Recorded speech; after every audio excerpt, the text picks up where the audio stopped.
to galacticconnection.com, one of the most popular blogs on the World Wide Web today for alternative news. Stay tuned for the latest information on our world shift from enslavement to galactic involvement, as well as current intel on any blockages impeding us from our sovereign birthright. Knowledge and self-mastery are key at this time.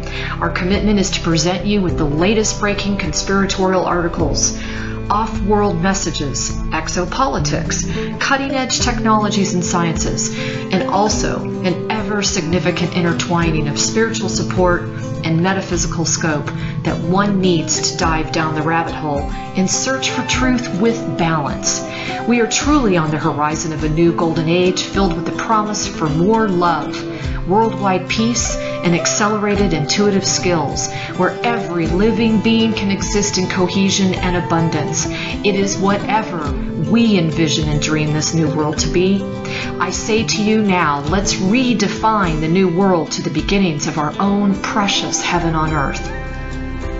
Galactic Connection is here to provide the pulse of Mother Earth through an eclectic range of interviews each Tuesday afternoon from 3 to 4:55 p.m. Pacific Standard Time, Station 2 on BBS Radio, expanding your perspectives on how we can once and for all take back our freedoms, our joy, and our connection with our mighty I Am presence. Our intention remains true to connect hearts and minds everywhere in order to obtain global unity and galactic and universal acceptance. Our discussions will continue to cover anything to do with galactic society and our involvement with our galactic brothers and sisters. Our guests are experts in their fields, and our radio shows have been coined as some of the most thought-provoking out there. In addition to our daily blog, which runs 365 days a year, we also offer a realm of healing services such as our world-renowned implant removal processes, our spiritual past life clearings, our galactic violet ray alchemy from Alexandra, who shares in the lineage of Merlin, and other cutting-edge healing technologies. Check our site out at galacticconnection.com now, sending you a wave of light, love, and inspiration, and a personal hug and thank you for listening to our Galactic Connection radio show and visiting our blog today.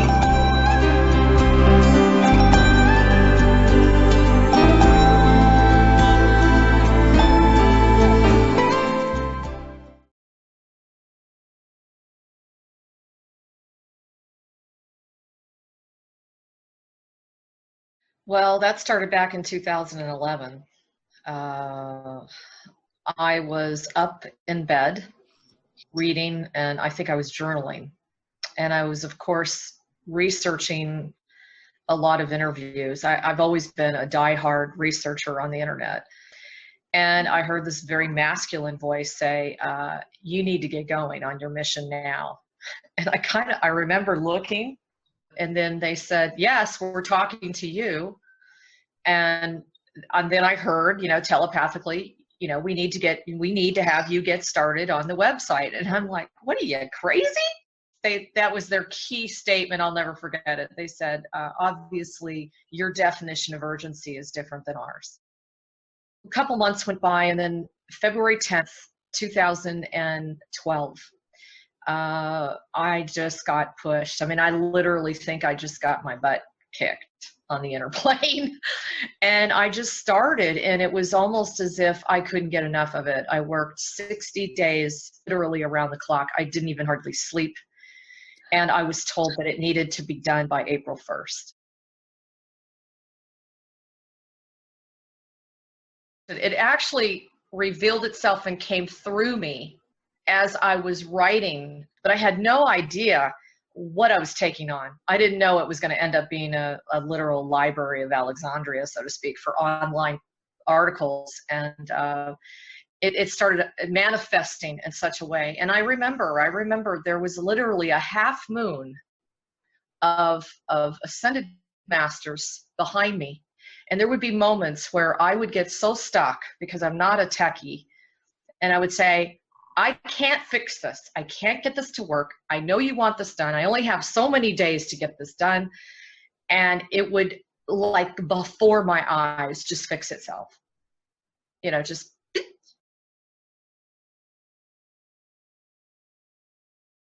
there was very little resistance. Whatever I was funneling through onto the keyboard, it was like a flood of support and love. Just, I was high. I was like high writing up this website, and it was such an undertaking. People say, God, that must have taken you a year to create that thing.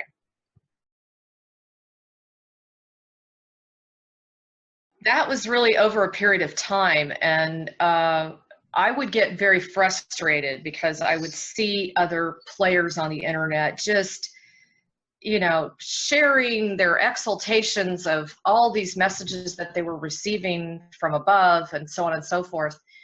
And I kept thinking to myself, well, why don't I have those skills? I remember when I was a child and I had situations like that occur to me. And I had beings coming in and out of my room. So I knew I had the capacity to do it. And I also had a few things throughout my life that have occurred. But I couldn't understand. There was this constant block. And there was one night when Saint Germain came forth and really clarified for me not to push the river, so to speak, is what he was saying. To just go with it because it was all going to unfold exactly how I designed it. He kept saying, you designed this. You planned this whole strategy. We are merely reminding you. And in fact, I worked very heavily with a very dear being to me. His name is Jonathan, and he's a huge lion being, absolutely gorgeous lion being. And he would come to me all the time and say, listen, I've come here from the future. I made an agreement with you to remind you not to get so impatient, or, don't try to second guess yourself, or don't throw the baby out with the bathwater, so to speak, as far as your abilities, because they will come at a particular time. And I kept saying, why? I don't understand. Why can't I have it all now? If I want something and it's divinely guided, why can't I have it all now? And he just kept reminding me, because of the position that you are in, this is what's best for you. And you know this from prior missions. And this is what he kept saying over and over and over again. He kept reminding me, you've done this many times before. So just trust in what oath you've made with me today. I'm like, okay. So. No, it started really heavily once I had the really bad car accident in 2001. I didn't even realize it until later that the day I started creating the website was the anniversary date of when I had the car accident. When I tapped in on that, they basically said, yeah, this is a cycle and you are now beginning a whole new part of your life. And we want that. We want you to move away from that, all the pain and struggle and strife that you went through. That was a tough road. 2001 to 2012.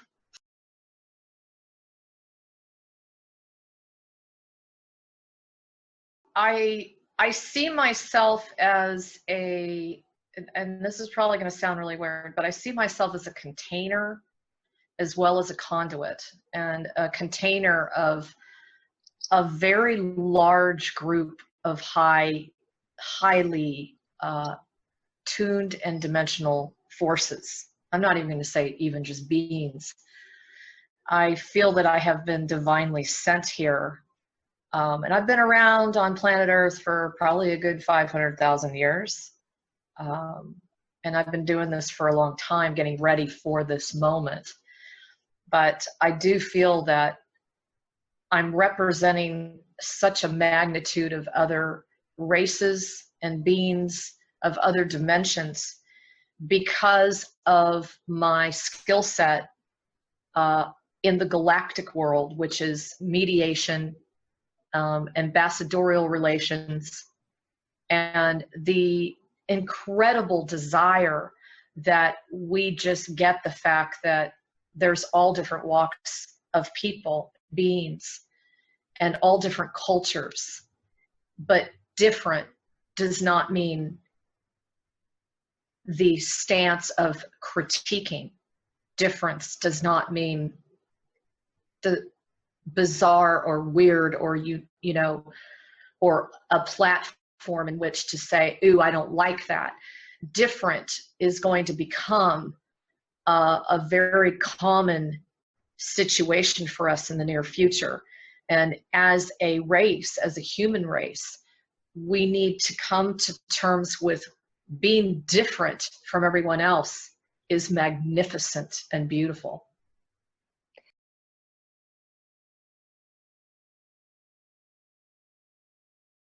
If you have any knee-jerk reaction to the word leader, to the word reporting to the word commander, then you really need to step back and go within and find out why.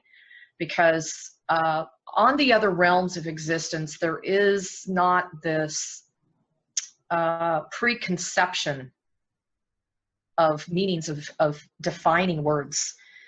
When you say that someone is a lord, for example, in a particular dimensional level, that is inherent of meaning commander. But in this reality, we have all kinds of programs and thought forms that have been unfortunately created for us, oppressed upon us. And we have just been, you know, kind of like see yourself in quicksand. We are literally in quicksand with all these thought forms flying around in the mass consciousness within this planet. So it's one of those things where many of you out there are going to start feeling urges to report to someone. It could be me, it could be someone else. You're going to start noticing that there are key individuals on the planet who have been divinely graced with the gift to be able to oversee very magnanimous missions here. I happen to be one of them, and I don't take that lightly, but at the same time, that just doesn't happen unless you've really kind of earned your stripes, so to speak. And it's not so much about better than someone else or anything like that. It's just experience. And I, you know, my friend Simon Parks has said, it's because we are uncorruptible.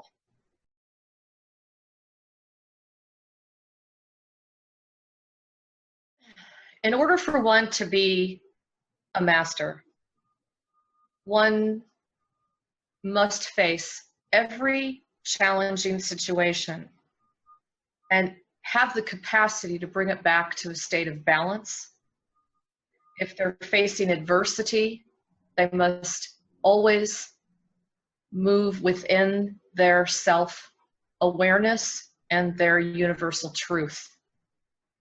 And that takes precedence above all else. For example, if something really terrible happens within your life, there is a consideration of what would the higher planes of existence do versus what your instinctual physical self would want to do. Mm-hmm. This is how I think all the time. So if, for example, if someone attacks me or hurts me in some way, it is very important that you not be pulled into a place where you deny that which creates you into an individual, authoritative master. And if you get pulled into, I see this a lot out there on the stage, if you get pulled into a lot with your ego,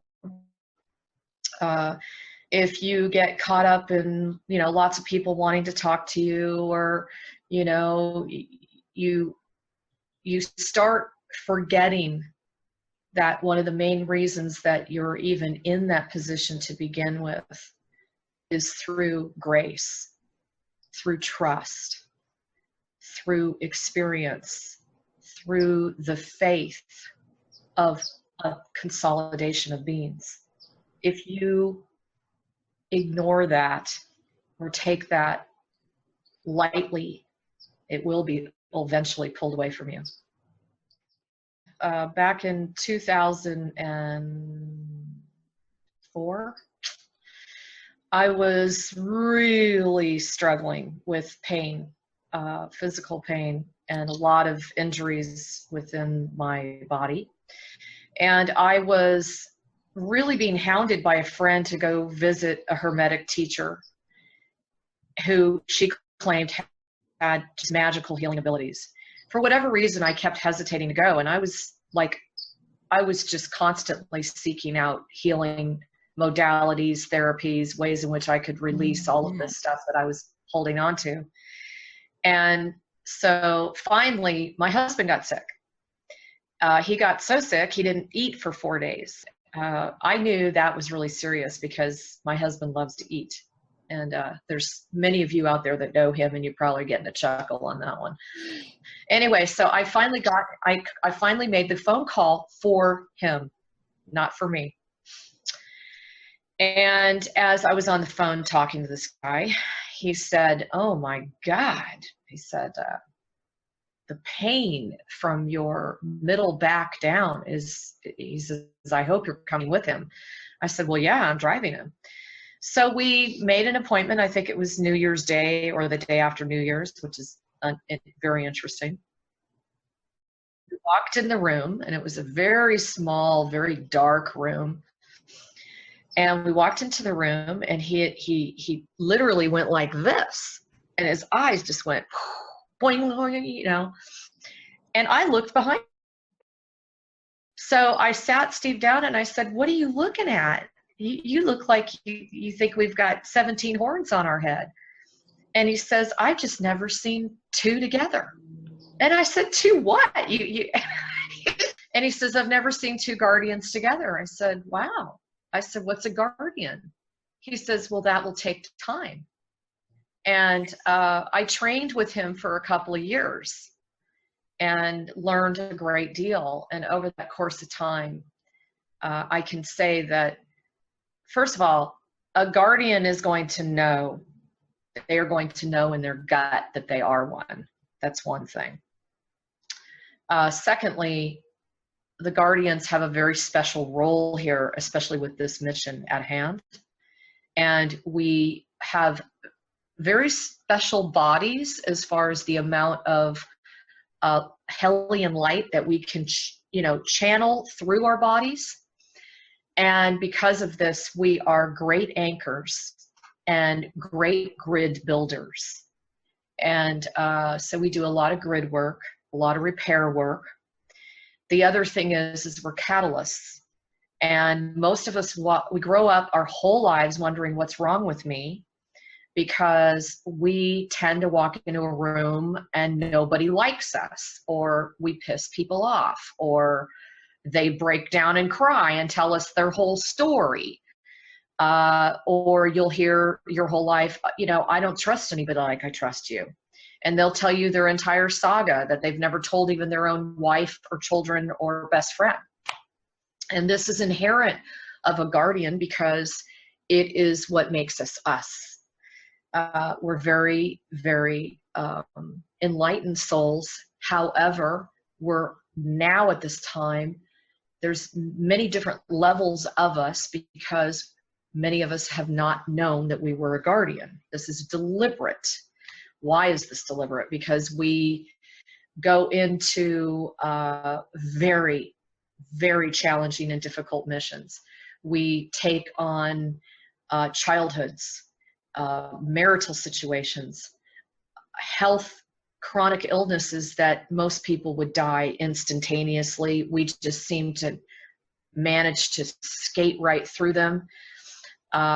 We have an inner strength about us, even if we are irritated or enraged or whatever. There's a strength about us and a knowingness that we carry because of what we're here to do. I am convinced that without the guardians, and there aren't like a slew of them across the planet, it is very important that they be online, receiving help, being empowered and reminded of who they are. They also carry magnificent gifts with them. But what I find, and trust us, we've been doing thousands and thousands and many, many, many guardians because I am here to gather the guardians. Many of them have been chewed up, spit up. I mean, they've been really, really messed up. There's so many that are awakening right now. They've come from very difficult homes, highly abused circumstances, and they're just looking for home. They typically have always been alone or tend to be loners. Now, that doesn't mean that they're not outgoing and gregarious or what have you, but they are very alone in their thoughts with themselves, and they have a difficult time finding others that really get them, that really understand them, and that appreciate them. So they tend to, as I was told, they tend to walk around with a insecurity complex. And this is not the truth. It's actually an illusion as to who they really are. So we are very motivated to assist them because they're a very important piece of this whole transition that we're going through.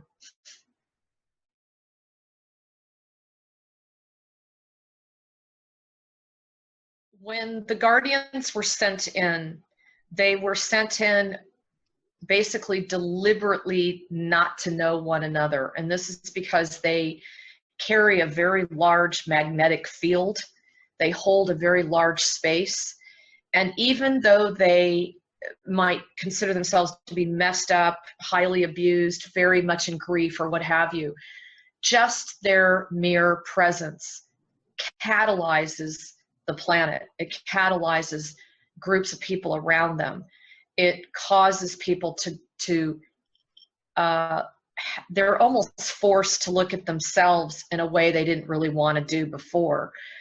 And the guardians don't really understand this, so they end up walking around with like a complex because they're just being who they are. They don't really get what, no one told them who they are, and they're walking around going, God, what did I do? I just stood here. I can definitely relate to that because of my own past and my childhood, where there were many times I'd walk into a room when I was a little girl, and everybody would be laughing and giggling, and I was like, wow, I want to go laugh and giggle. And I'd walk in the room and it would just get completely silent.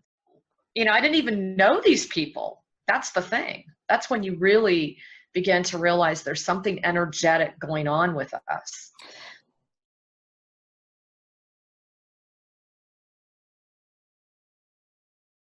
Apparently, I just came here and I knew the consequences. Once I got here, I have a love affair, so to speak, with Mother Earth. I have a very close relationship with her, and every one of my lifetimes, I've had something to do with her, the goddess energy, the planet Earth energy. Alchemy has pretty much been a part of my life in all of my lifetimes on planet Earth. And so I think that I just knew. And I knew, and I have a knowingness even now that I knew who I was, and I knew it wasn't going to be easy. And just, it's kind of like you take a big deep breath and you jump down the hole, and you know that you may not be coming back for a long time. That's pretty much what I feel. I've heard many, many different perspectives as to why we are still at this game. Many say, we've done this. I know personally I have been at this particular segue where we're about to move into another age. I've done this at least 5 times before. I have been told that humanity either wasn't ready or they ignored the opportunity because they didn't want it. Remained in the drama and the polarity consciousness kind of thing.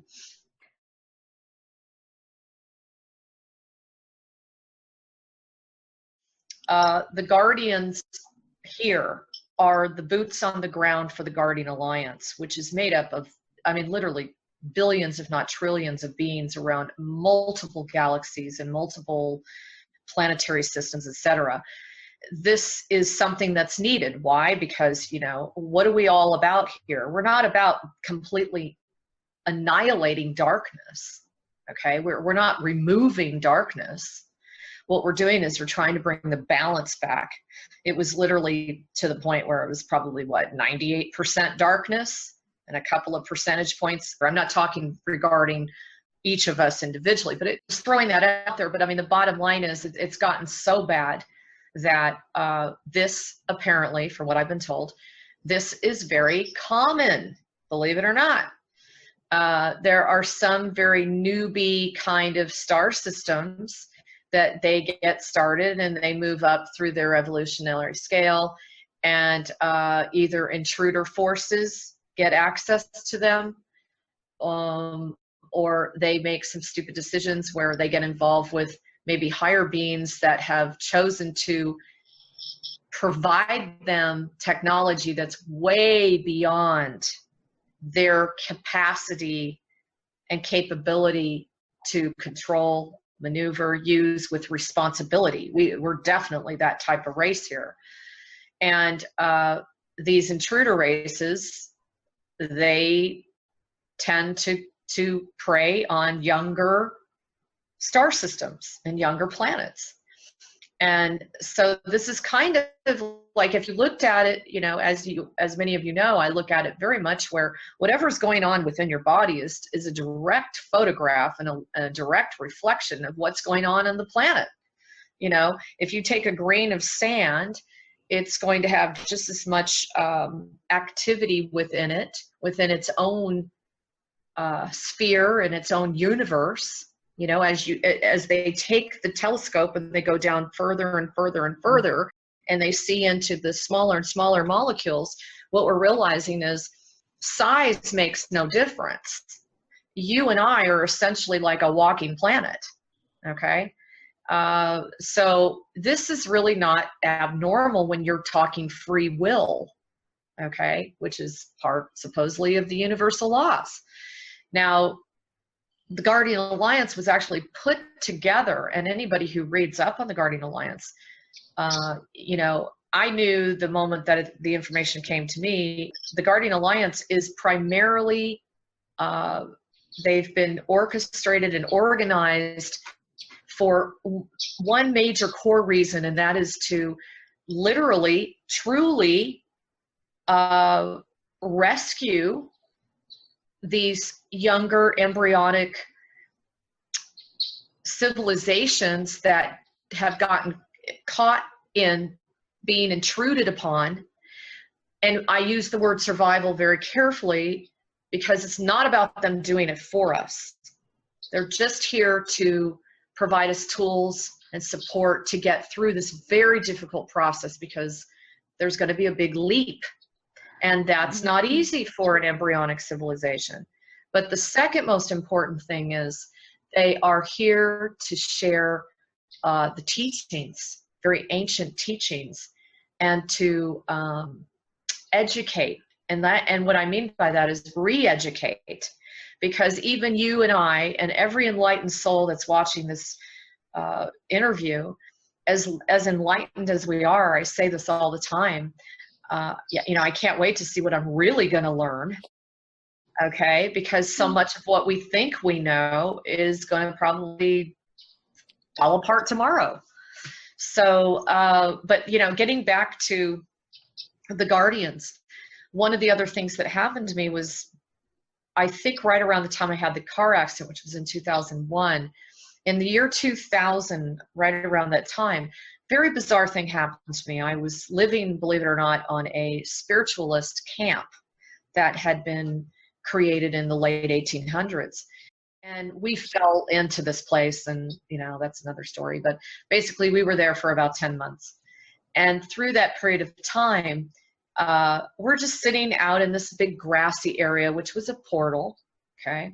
We're just sitting there and we're enjoying the sunny day. And this guy just, he's like walking towards us with a mission. I'd never seen him in my life. I mean, he was just like, you know, and he shows up and he's carrying this like manuscript, and he gives it to us, and he goes, "I'm supposed to give this to you." And we're like, okay. And he says, "Don't tell anybody I gave it to you." He says, "But I was told I had to get this to you now." And I looked down, Steve and I are looking at it so we can ask him questions. We looked up, he was like walking away. Well, we found out later this was an early so I'm not sure what year Anna Hayes put out her first book, that one first book. I just can't remember the dates, but it was interesting because it was a original first copy. That's what got us started, because, you know, once you get into the Voyager series, the Voyagers 1 and 2, in my opinion, it changed my life forever. There was just really no way of looking back. And it goes into the whole entire intruder forces, how many galactic wars we've been in, how much work has been done, and how many major beings have been attempting to assist planet Earth in getting free. Okay, because we do need help. And as they say, we have to do the job. But up to this point, we've needed some assistance to get out of this. You know, I mean, once you're a fly and you've been wrapped in a cocoon in a spider's web, you know, you got to have some external force to help you loosen up that cocoon. Basically where we're at.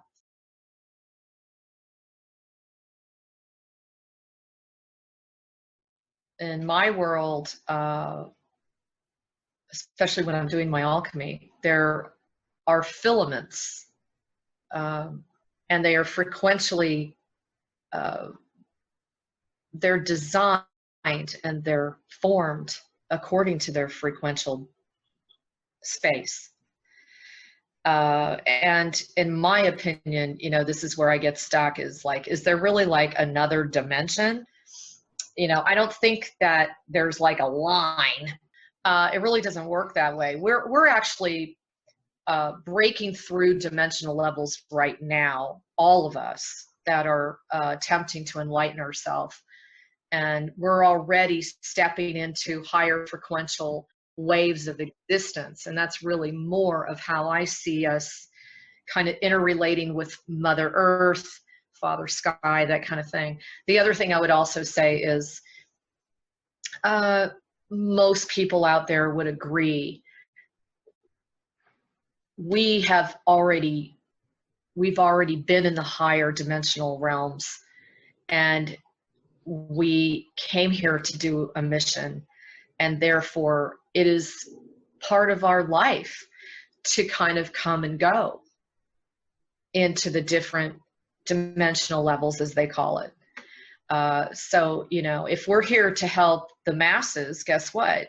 You're not going to be cruising up to the 9th dimensional frequential level of space. You can't hang out up there all the time if you're going to try to help the folks in this reality. So, but again, it's very individualistic, in my opinion.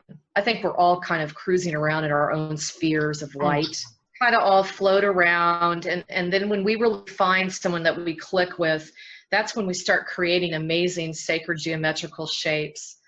The guardians will definitely be doing this more and more and more as they start coming together and gathering together. You know, we will create phenomenal, kind of like cymatics. People are familiar with that. You know, if you play music and you have sand on a drum, the sand will create a beautiful sacred geometrical shape. Well, we're no different. Again, you know, you look at a grain of sand and you look at us, how are we really different if you break it down energetically?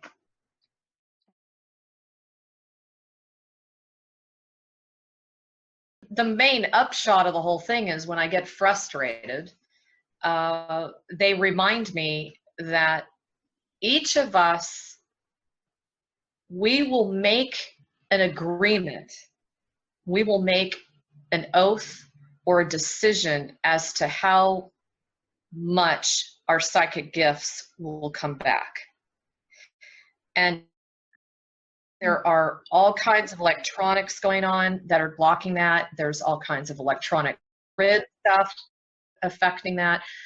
GMOs, fluoride in the water. I mean, there's all kinds of, there's like an all out and out attack on our bodies to keep us, when they say dumbed down, not necessarily just intellectually, they're really trying to keep us dumbed down because we're all antennas. Okay, so we do come here, apparently, we choose how much we can clairvoyantly receive and what our role is going to be with that. But we also know that if we come in with that gift, there's a price to pay. And if you talk to people that, like, look at Blavatsky, any of those guys back then, I mean, they paid really high prices. Edgar Cayce, as much as he was renowned now, I mean, during the time when they were cruising around and they had these phenomenal gifts, they really had some very challenging life experiences. So a lot of us are like, you know what, that's a distraction. I just got to stay on my path, get a little bit of information. And of course, the other thing I hear all the time is they make an agreement with us to protect us. So we need to remember that. There is such a loving, divine force that truly adores us and wants us to succeed in this mission, because we ultimately, our higher selves, want to succeed. And therefore, there's that alignment again, that alchemical marital alignment with Source. Because if we succeed and we reach our destiny, this is another piece of the puzzle in Source that literally sends a wave of peace, a wave of completion across all the galaxies.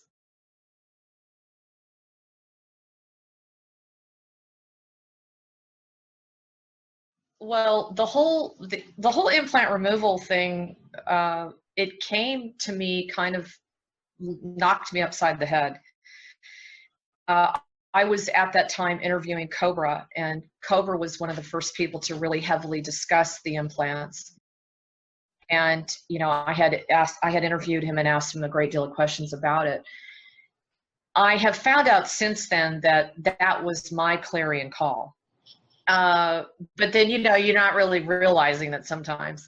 And then Reverend Pam Lachey, who was working with me at the time, she ended up calling me and flipping out. You know, we were on the phone and we were crying together, just searching, you know, just really sharing some heartfelt feelings about the pain on the planet and the pain in our lives with the people that we know. And then this magical, I should say, ceremony came through the phone between the two of us.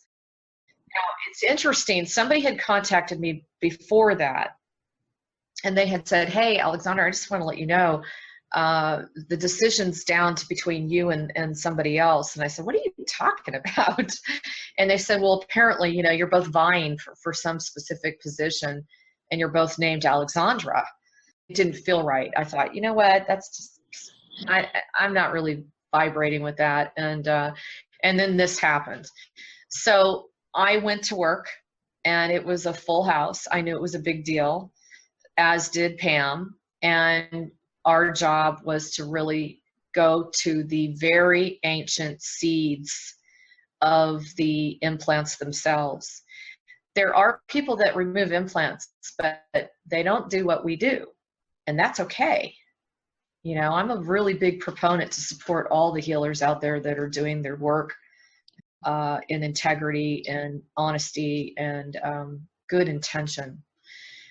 For us, we have a very specific role to play. We have been sent here literally to support the enlightened ones. We aren't necessarily here for the masses, okay? And our job has been to remain impeccable in our work and support those that are now going to end up. It's kind of like Jesus showing you how to fish. So we're doing that with a lot of healers and energy workers. And, you know, when I say healers and energy workers, that can be anybody from somebody who gives you a reading to a crystal healer or to whatever, you know. But that was our job, and I took it very seriously. I saw the seriousness in it because we're literally being prepared. We are so close to being prepared to be walking out onto a world platform where we're going to be deluged, and I mean deluged, with requests for help. And we need to be at a place where our closets are cleaned out. I know I carry a very specific set of codes that the healer community possibly needs. And as does Jerry, as did Pam. And you know, we all carry codes. We all carry codes for very specific things. This just happens to be one of the keys that I carry. The alchemy is a very important component of that. It's an extremely important component. In fact, so much so that when this whole process was created, and I mean, I had like the Ascended Masters just, you know, going through the whole process with me. I mean, you could clearly see this was so divinely planned out. It took me a long time to create the formulas, and they're very, very powerful. And it was a very complicated cycle. It's something that I had not ever done before in this lifetime. It's something that has been so fulfilling, because I know that no matter how much work you've had done, no matter what road you're on, no matter where you are in your enlightened path, I know that I've provided a piece of kind of like providing you safe passage, you know, to your next destination, so to speak.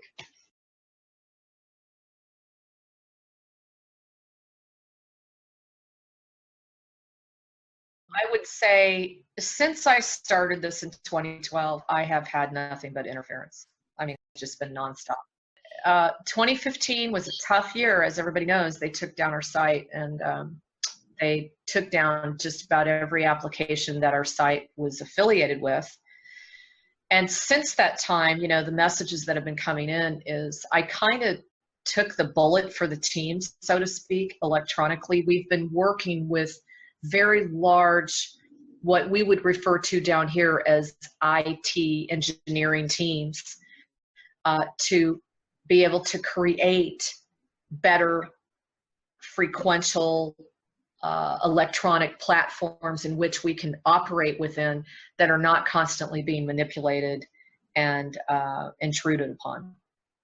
People talk about interference all the time. They hear about it a lot amongst people that are interviewing other people, but this was like nothing I've ever seen in my lifetime. It was incredible. It wasn't just within my computer or within the server. It wasn't just within software programs like Skype,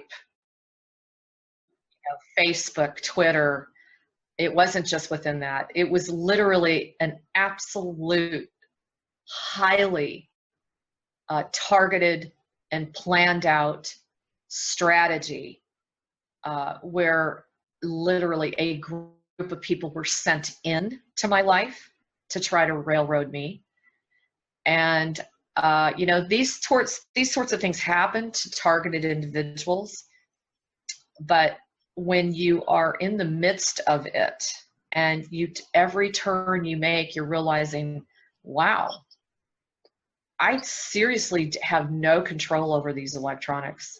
I can see that another agency is monitoring, controlling even my keyboard, just really weird stuff. So, you know, when you're, I had one individual that I interviewed, and they said, you know, Alexandra, I just want to commend you, because you just really need to understand that when you're this messed with all the time, you're doing something right.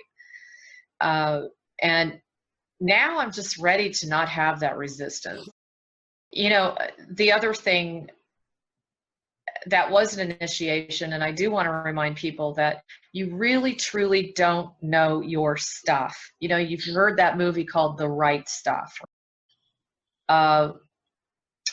You don't know your stuff until you're under attack or you're under the veil of tremendous adversity. And it's at that point that the spirit and the soul's character really shine. And believe it or not, we know this. We use this to fine-tune ourselves, to knock ourselves back onto our path if we've kind of gotten off the path. Maybe perhaps we started dating someone who's going down a different path. It doesn't necessarily mean that they're a bad person, but they've really pulled you off track of what you ultimately came here to do. The same goes with these sorts of situations. The key here is, how are we seeing it? How are we processing it? How are we sharing it with other people? How are we turning lemons into lemonade? You know, what are we going to do with all of, look at what we have to face here, folks. We think we've gotten through the most difficult part, and in many ways we have, but we've got a whole nother phase that we're about to step into. The next phase that we're about to step into is cleaning it all up, rearranging, readdressing, reviewing, replanning, redirecting. We're not necessarily going to throw everything out. We're going to use the infrastructure we have, because time is of a consideration, and we're going to reuse that for a more benevolent outcome. But this takes coordination, cohesion, organization. This is something that Galactic Connections really wanting to be involved in, is playing a connector's role amongst those who really have some great ideas or some great solutions or what have you, because we're not here to compete with anybody. We're here to share information to the whole world. You know, I mean, I can't count how many people that have come to me, you know, with a new idea, a new book, a new ebook, a new piece of music, or what have you. This is what I want to do. I want to take all of those folks out there that don't have a platform and be able to assist them to either, you know, become world renowned, or to assist whoever, or maybe they just want to stay in their little local town. That's what I really want to do.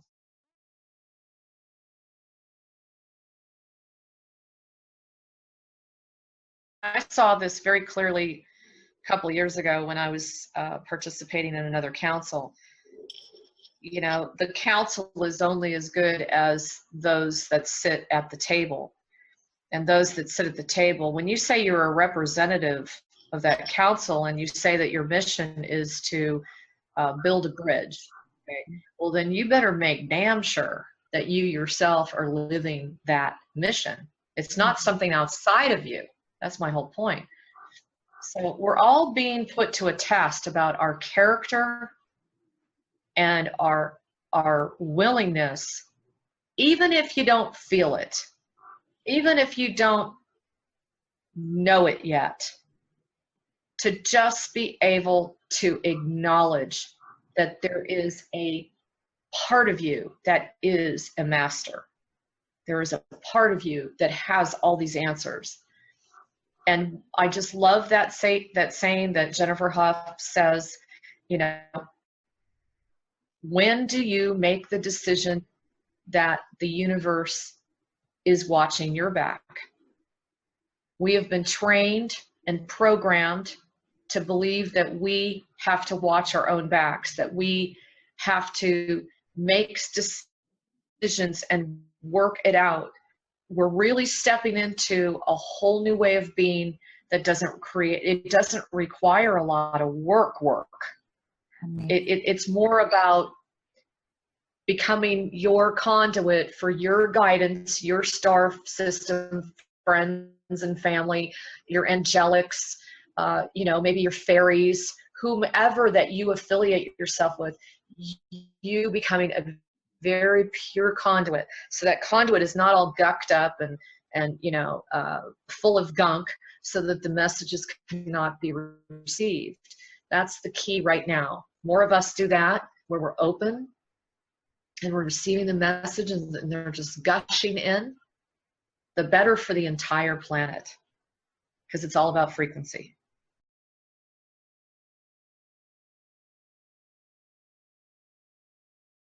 If it's any indication, I mean, Alex Collier just put out an article, actually did a webinar about how the quarantine has been truly pulled down in the month of December. Parts of the quarantine have already been getting chipped away little by little, but there's definitely a feeling amongst many of us that something huge occurred at the end of December. We all felt it, especially those that do energy work. And again, I want to say to those of you that don't do missions and energy work, you're doing your bit. So don't compare yourself. You're doing your bit and you're holding space for things I don't have the ability, the talent, the time, whatever to do. Please stop doing that, okay? Because I get emails where I hear and I sense and I feel this incredible inadequacy. And I say to you, how? If you were ahead of the game, if you were on the forefront of the wave of knowing about how this planet came about, the conspiracy of the cabal, who's been running the financial system, etc. If you have that awareness and you also have the awareness of your own connection and guidance, how do you take that information and move forward in the year of 2016 without the feeling of inadequacy? Okay, there is a gift involved, even though it doesn't feel that way. And I remind a lot of people, there's a gift involved in being given the foresight, being on this first wave. And I just truly commend the first wavers, because I don't know how we've done it. I commend them all. And my forefathers and foremothers have blazed a trail. I'm getting goosebumps. They have blazed a trail for us. We almost owe them the gift of releasing the inadequacy that we walk around with, recognizing that that was put upon you through circumstance, through childhood experiences, but it is not who you are. It is time to break free of that. We need all of you standing fully in our authority. If we don't stand in our authority, we can't get to the next phase. I mean, truly, how many are truly in that realm of really holding the space, really dedicated, really committed, really connected, really cleaned out their closets, trying to have pure attention, no matter what's done to you, no matter what obstacle you're walking into. I mean, I receive emails a lot about things that are done to people. Okay, well, gosh, my mother did this, or my spouse did that, or I'm so heartbroken about this, or what have you. And we've all been there. And especially the first wavers, like we took on really tough stuff. Why? Got to ask yourself why. This was, you don't send a pilot enemy territory on the ground. Okay, you send a Marine, or you send somebody from the Army. There are very specific responsibilities for each and every one of us. That's what makes this so beautiful. Every one of us has something that we're going to reveal and bring forth. And it's important to recognize the call has been put out. The decree from God has been announced. We are on standby.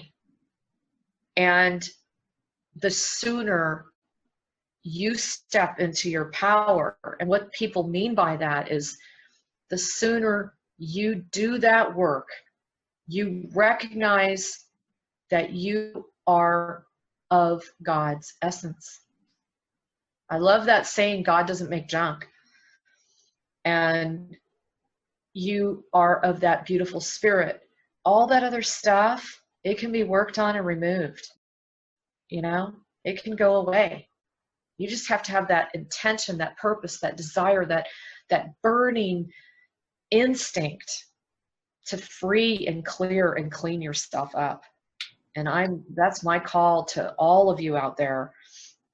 Very important for us. If in order to answer you directly about 2016, we are truly being pushed very strongly to get ready to stand very stable. Very stable. We need that stability. Mother Earth needs us to hold that stability, by the way, folks. It's not just about this whole divine plan and all these other beings. Mother Earth is calling out for us. It's time. We need to really be stable. So if there's areas of your life that are causing you incredible instability, do something about it, because this is the most important thing at this juncture. This is really going to imprint how we create heaven on earth. Very much. I don't see myself better than any of you. I just see myself so dedicated, so on fire, so committed, and so in love with divinity. And the gift that we have been given to be here at this moment is unbelievable. There are a gazillion of beings that are vying to be born into this reality, to see this magnificent show, magnificent unfolding. I mean, how much of a better opportunity can we be receiving divinely than to be on the ground floor and create this? We have a chance more than ever before to create a Lemuria, but even better, to create an Atlantis, but even better, learning from our mistakes, learning from where we might have not considered all the variables. Oh my God, this is like a dream for anyone. It truly is. I'm sorry, I just get really choked up about this, because I wake up every day and I'm just constantly, thank you so much for giving me this opportunity to serve all of you. I'm here to serve you. What are you here to do? Major to do this month on is to work on whatever sense of insecurity or not holding the value that you think you hold. That is your job. If you need help, we will help you. We are here to help you and assist you. Lots of love, everybody.